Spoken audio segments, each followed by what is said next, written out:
Merhaba, hoş geldiniz. Bu videoda James Clear'ın Atomik Alışkanlıklar kitabını inceleyeceğim. James Clear'ın Atomik Alışkanlıklar kitabı, küçük günlük değişimlerin zaman içinde şaşırtıcı sonuçlar doğurduğu fikir etrafında şekillenir.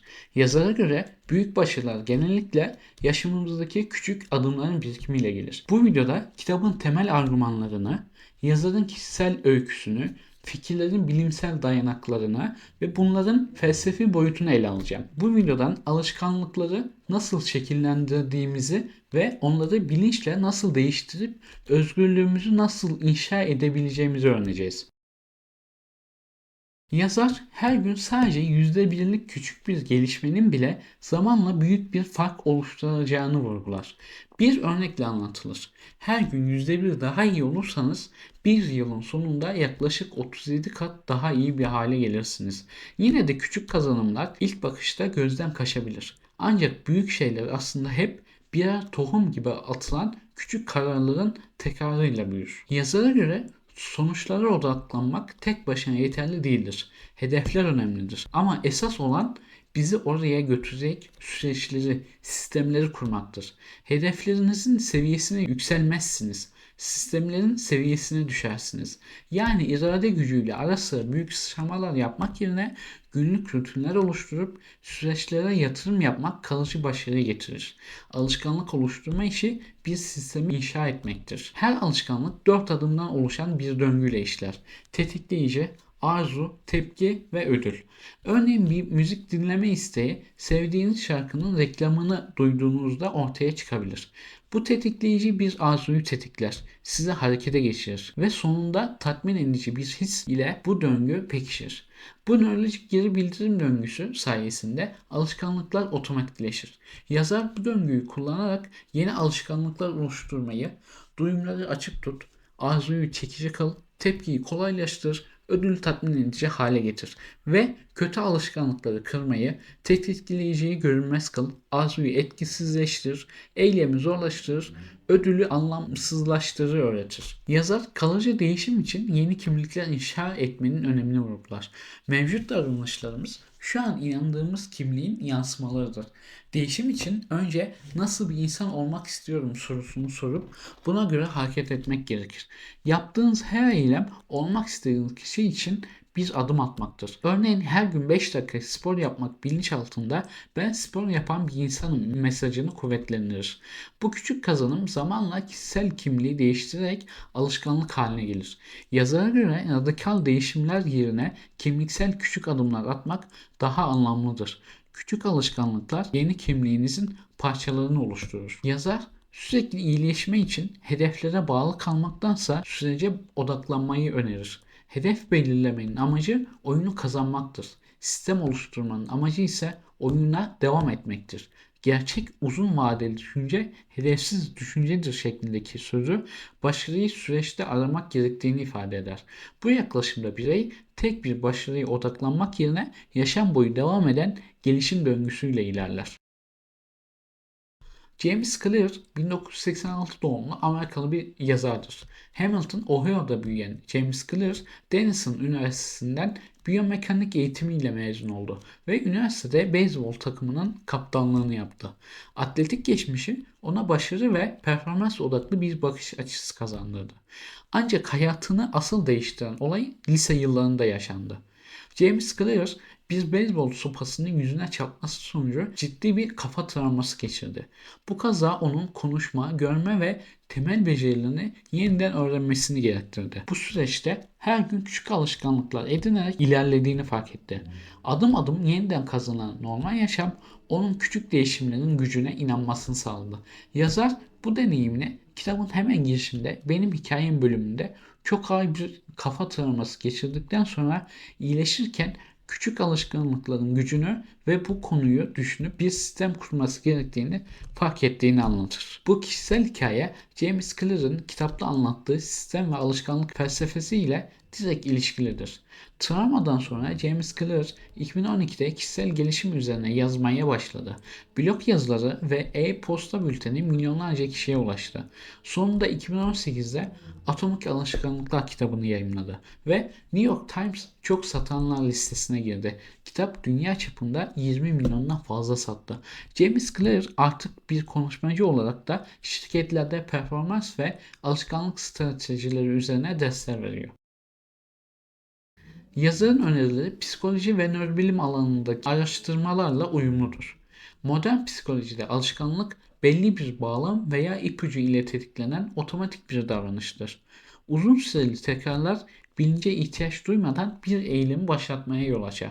Örneğin tuvaletten çıkınca otomatik olarak el yıkamak ya da arabaya bindiğinizde emniyet kemeri takmak bir bağlama yerleşmiş alışkanlıklardır. Araştırmalar basit bir eylemin tutarlı bir bağlamda tekrarlanmasının onu o bağlamda otomatik hale getirdiğini göstermektedir. Alışkanlıklar bilinçli motivasyon ortadan kalksa bile kalıcıdır. Çünkü otomasyon zihinsel kaynakları serbest bırakır. Bu nedenle yazarın küçük adımlar yaklaşımı harekete geçişte akıl yürütme yükünü azaltan bir yöntemdir. Nörobilim de benzer sonuçlar verir. Alışkanlıklar beyindeki ödül sistemleri ve bazal ganglia devreleri tarafından desteklenir. Çevremizdeki ipuçları geçmişteki tekrarlarla öğrenilmiş otomatik tepkileri devreye sokar. Bir çalışmada katılımcıların eylemlerinin yaklaşık yarısı her gün aynı bağlamda tekrar eden rutinlerden oluştuğu bulunmuştur. Başka bir deyişle istemsizce hareket ettiğimiz çok sayıda davranışımız aslında alışkanlık tarafından yönetilmektedir. Bu da James Clear'ın 4 aşamalı döngüsüne tekabül eder. Tetikleyicinin algılanması bilince ihtiyaç duymadan otomatik tepkiyi başlatır. Böylece alışkanlıklar zihinsel yükü azaltarak bize hedeflere daha kolay ulaştırır. Psikolojide ayrıca uygulama niyeti çalışmaları James Clear'ın sistem yaklaşımını destekler. Peter Goldwasser ve meslektaşların bulgularına göre eğer X olursa Y yapacağım şekilde önceden plan yapmak hedeflere ulaşmayı kolaylaştırır. Örneğin eğer sabah saat 7'de uyanırsam 30 dakika yürüyüş yapacağım gibi. James Clear da hedef yerine sisteme odaklanmayı, belirgin tetikleyiciler oluşturmayı ve bunlara alışkanlık tepkileri hazırlamayı önerir. Yani kitapta anlatılan stratejiler davranışsal psikoloji ve nörobilimdeki bulgularla paraleldir. Doğru tetikleyici ve ödülle süreci otomatikleştirdiğinizde beyniniz de değişimi destekler. Yazarın yaklaşımı felsefi açıdan da ilginçtir. Ona göre kişisel dönüşüm bilinçli küçük seçimlerle kimliğimizi yeniden şekillendirmektir. Kalıcı alışkanlıkların anahtarı yeni bir kimlik oluşturmaya odaklanmaktır. Diğer bir ifadeyle irade gücümüzün ötesinde kimliksel inançlarımız davranışlarımızı belirler. Yaptığımız her eylem olmak istediğiniz kişiyi besler. Her küçük alışkanlık gelecekteki benliğiniz için bir adımdır. Bu düşünce bize radikal değişikliklerin yerine sürekli tutarlı küçük değişimleri önerir. Anlamlı bir değişim yeni kimliğimizin küçük bir parçasıdır. Eğer bir değişim anlamlıysa o aslında küçük gibi görünse de büyüktür. Kitabın felsefesinde özgürlük de farklı yorumlanır. Yazara göre iradeyi zorlamak yerine ortamı ve kimliği tasarlamak daha etkin bir stratejidir. Alışkanlıklar otomatik olduğu için bize zorlama yapmadan da şekillenir. Bilinçli kontrolümüz irade sınırlı olduğundan özgürlük küçük otomasyonları yönetmekle elde edilir. Başka bir deyişle gerçekten özgür bir birey alışkanlıklarını bilinçli olarak seçebilendir. Kitapta sıkça vurgulanan süreç odaklılık felsefi olarak da uzun soluklu düşünmenin önemini işaret eder. Gerçek uzun vadeli düşünce hedefsiz düşüncedir. Yani sabit hedefleri kilitlenmek yerine sürekli gelişim ve kendi kendini yenileme döngüsü felsefi bir vizyon olarak benimsenir. Aristoteles'in erdem tekrar eden alışkanlıkların sonucudur sözü gibi yazar da erdemli, sağlıklı veya üretken bir bireyin günlük küçük alışkanlıklardan beslendiğine inanır. Zihin dalgalanmaları yerine her günkü seçimlerimizle kendi karakterimizi yavaşça inşa ederiz. Bu bakış açısı alışkanlıkları yalnızca rutinlerin ötesinde bir kimlik ve özgürlük meselesi olarak ele alır. Kitapta anlatılan ilkeler günlük hayatta birçok pratik örnekle desteklenir. Bunlardan bazılarını örnek vermek gerekirse her günün küçük bir kısmını verimli geçirmek büyük sonuçlar getirir. Yazar her gün %1 daha iyi olmaya odaklanın der.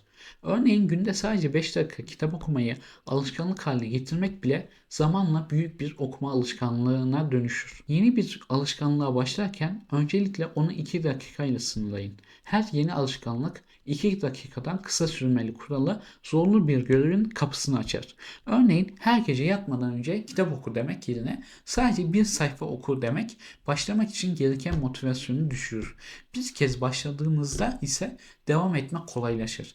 Burada amaç alışkanlık oluşturmak için adım atmaktır. Zamanla 2 dakika gitgide artacaktır. Kötü bir alışkanlığı kırmak için onu tetikleyen unsurlardan kaçının. Eğer abur cubur yemek alışkanlığınız varsa onları gözden uzak tutun.